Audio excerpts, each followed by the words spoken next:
Well, hey, Northaven families, it's Bob Roton, and welcome to Northaven Voices. This week, we have the opportunity to visit with Betty Boyer. And Betty's been with Northaven for 14 years, and she's had many roles at Northaven, I believe, in leadership roles, so looking forward to visiting with her. Hey, Betty, how are you? And welcome. Good. I'm very good, thank you. Glad to have this opportunity to visit with you. So, tell us a little bit about who Betty is. What's about Betty's background and her passions and so forth. I know you're retired, but I know you have a long history too. So, I was born in Washington, D.C. My parents worked for the federal government, and we moved to a suburb of D.C., Tacoma Park, Maryland, when I was very young. So I grew up in Maryland. And I left that area in 1967 to come to Dallas to work for Braniff Airways. And at that time, we were called hostesses. Of course, now the job title is flight attendant. But in the late 60s, I met my dear friend Sherry Meeks, who many of you know, and we have been dear friends ever since. When I was with Braniff, I became involved with our flight attendants union. And so when Braniff went under in 1982, I went to work for the Screen Actors Guild, an American Federation of Radio and Television Artists. Wow. And I worked there as an executive with that organization for several years.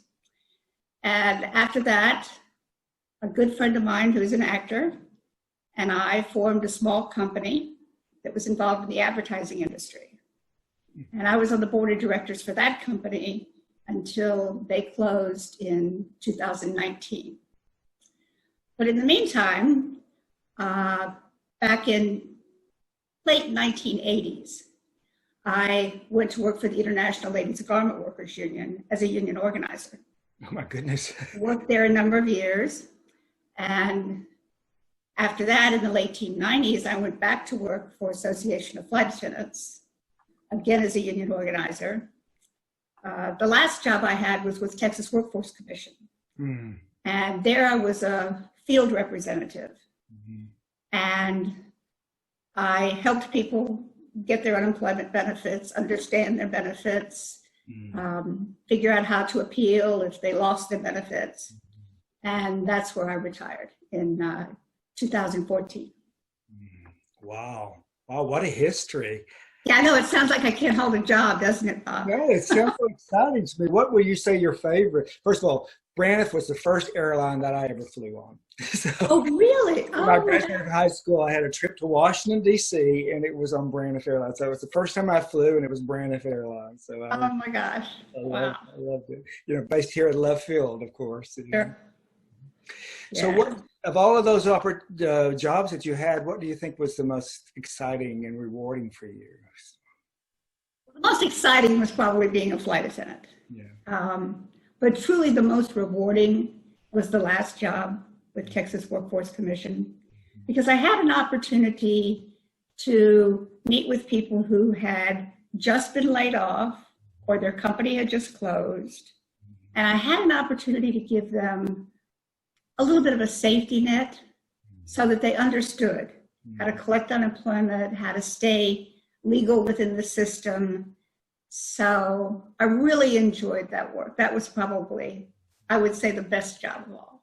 Yeah, it's a tough job too, but it was probably, you're so kind and so compassionate. So it was probably helped them feel like, okay, I can get through this, when it was like fear going on big time. So, and especially think about what's going on right now with all of it and all of the filing of unemployment and everything. So thank you for doing that for those folks. You know, so I send a lot of people there in my career as a counselor. So oh, I'm sure you do, of course. Yeah. Anyway, now that you're retired, what have you been doing? Well, I've been doing a lot of traveling, which I've really enjoyed until COVID-19. Haven't done much traveling at all this year, but I've enjoyed that. I really enjoy museums. So I go to a lot of museums when I'm traveling. I'm also a member of Preservation Dallas and Dallas Historic Society and the Center for Brain Health. And they all do some amazing presentations and seminars. And even during this period of COVID, they've been able to do some incredible work with Zoom and videos and keep people informed and keep me learning. So I've enjoyed that. What do you think, what would be your favorite trip that you've made since you retired? Oh, the favorite trip would be to the Holy Land. Oh. When I went in 2018. Yeah. And I remember you did a presentation about in one of the Sunday school classes. That was it, or to the that church? Was just kind of a combined Sunday school group. Yeah. I would love to go myself. I think it would be so much what a rewarding experience just overall, just to experience that. Yeah. Tell me more a little bit about that Center of Brain Health. That's fascinating. So they're here in Dallas. They're over off of Mockingbird Lane, not too far from Love Field, near Harry Hines. And they do a lot of work with people with Alzheimer's, people with dementia. But they also do a lot of work with people who are interested in meditation, how to calm the mind, how to become less stressful. So I've really enjoyed their work. They had a presentation one time from a woman who had been with the Dallas Museum of Art, and her whole subject was the color red and the influence of the color red on our personalities, our emotions, and it was a fascinating study. So those are the kinds of things. So you painted your wall red, huh? Yes, and so I painted my wall red, yeah. I've seen that Center of Brain Health on Mockingbird, and so I didn't know much about them. So thank you for that. So what would you say your passions are? I know museums. So what else? Well, I'm really, of course, very close to my birth family. Most of them live in Maryland and Pennsylvania, but I get to see them usually a couple times a year and hear from them frequently. I have a beloved sister-in-law that I'm very close to, and all of her children and their children. I now have 9 great nieces and nephews, so I think we're finished with that project. But also really enjoy my chosen family, my friends, people that I've worked with, that I've stayed in touch with, and obviously people at Northaven. So what brought you to Northaven? Well, I was born and raised a Methodist, and the family was very involved with the Methodist Church. My brother and I went to all the youth activities and really loved Vacation Bible School. But when I came to Dallas, I kind of didn't attend a regular church and didn't really consider myself spiritual until I came to Northaven. Okay. And when I came that first Sunday in probably, I guess, the summer of 2006, the first person I met was Mike Bialas. Wow. And Mike came up to me and he said, "I don't believe I've met you. Are you a visitor?" And I said, "Yes," and introduced myself. And so Mike showed me around. And so, of course, that first Sunday, I sat in the last row, like most visitors do. Yeah. But as the Sundays progressed, I moved up a little bit. Yeah. And one Sunday, I sat next to Bob and Patsy Stewart. And they talked to me, were delightful people, are delightful people. They suggested that I come to Sunday school with them. I thought, really? Sunday school? Well, sure, I'll try that. And that's where I met Nancy Vasquez. And Nancy and her husband Eli, at that time, were the ones who prepared the coffee and the snacks before Sunday school and church. So I volunteered to help them. And they said, "Sure, come ahead." So I did that for 6 years, and think I probably met most people that came through the doors.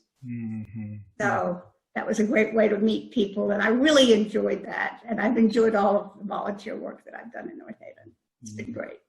Well, I know you've played some significant roles at Northaven in leadership too. So, and thank you for that, because I remember meeting you, and you've been a good coach for me and mentoring me through this processes too. So thank you for that. Tell me what the painting is behind you. It looks fascinating to me. It is it's a painting that actually the gentleman that I started the company with did this painting. Oh. And it is a painting from a picture of him in Santa Fe. And he's walking down a path that they've obviously had snow. But he's a pretty good painter. So. Yeah, beautiful. From what I can see here, it looks very, very nice. I love it. I love it. Santa Fe, of course, who wouldn't want to go to Santa Fe? Of course, yeah. I think there's a lot of people that have been taking trips from Santa Fe through this COVID thing because they could get away and just be in a cabin or somewhere and feel safe about all it. Safe there. So you have any funny stories about Braniff and you and Sherry? Well, I'm not sure how many I could tell on this particular Northaven Voices. Probably not too many. Sherry and I sort of have a pact that there's a couple of stories we can't tell until several people die off. So we've made that deal. But most of the stories we tell, she has a version and I have a version. So. Of course. Depends on who you talk to. Yeah. I bet y'all have some stories with your flight attendants. For how long did you do that until they retired? Until they closed? Yeah, it was 15 years. Wow. So what? Can you tell me one of your happiest moments? Oh, I think the happiest time of my life was when I was growing up, and we lived in Maryland, and every summer we took a road trip to Illinois. My dad's family lived in a small, very small farming community, Newman, Illinois. And I had probably 20 cousins that lived out there, and aunts and uncles, and my beloved grandparents. And those trips to Illinois were just spectacular.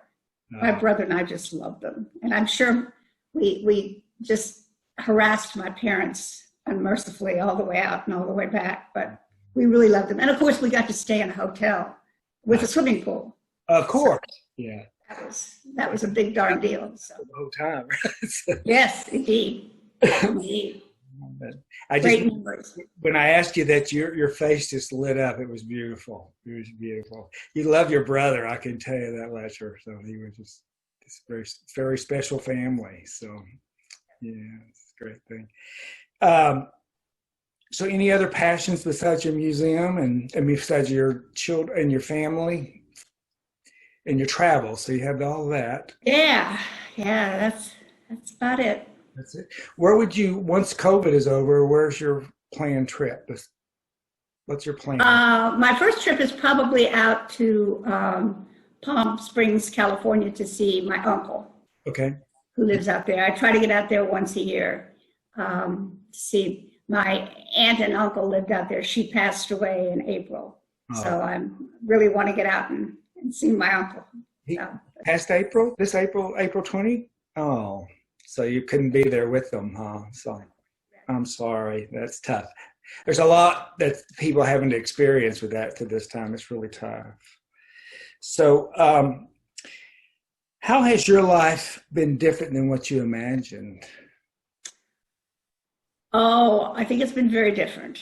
I knew, Bob, when I was 8 years old, that I wanted to be a flight attendant. Oh. I just thought that was the coolest thing. My parents had sent my brother and I on our first plane ride from Washington to Indianapolis. And I was just awestruck. I thought it was great. So I knew that was what I was going to do. I am absolutely shocked that I was ever involved with the labor union. I didn't know anything about labor unions. And I certainly didn't know anything about opening my own business at all. So those were a lot of shocks. And I never thought I would work for a government agency. Yeah. I remember my parents always telling my brother and I, go to work for the federal government. It's safe. It's secure. You will always have a job. And I thought, how boring. And it turns out that's the best job I had. So, wow. What do I know? I thought you were going to say because they work in the federal government, I won't have anything to do with the government. Absolutely. But they were saying it's the most secure place to be. Huh? So, are there any Bible stories or verses that you relate to mostly, or that kind of guide your life? Or I think for me, the stories about the Sea of Galilee. While I was on my trip to the Holy Land, we had the opportunity to be on a boat on the Sea of Galilee. And I recalled all the things that happened on the Sea of Galilee, near the Sea of Galilee. Jesus recruiting 4 of his apostles, the storm that came up, the miracle of catching the fish. So the stories and the things that happened around the Sea of Galilee are almost mystical to me. It's a place that's pretty amazing. So that's what I would say. Wow, I love that. It's just like it came back to you as you were on that boat. Just all this flooded back. That's beautiful. That's gorgeous. And when we were on the boat, the Sea of Galilee is actually a lake, and it is surrounded by mountains. And sometimes when the storm comes up, it comes up immediately. They have no notice. Wow. But the day we were there, it was absolutely calm. It looked like glass, Bob. Wow. And there were 3 pastors with us, and the last pastor that spoke was talking to us about how important they felt that what we experienced on this trip we'd be able to take home with us and perhaps act upon. And at that moment, a speedboat came by and rocked the boat. And the pastor said, that's what I'm talking about. Oh my God. Yeah. Oh, it was amazing. It is amazing. Wow. Yeah. That's beautiful. Yeah. No wonder you loved that trip so much. It was Great. Excuse me. So Betty, how would you like to be remembered? I'd like to be remembered as someone who was a good listener and someone who was generous.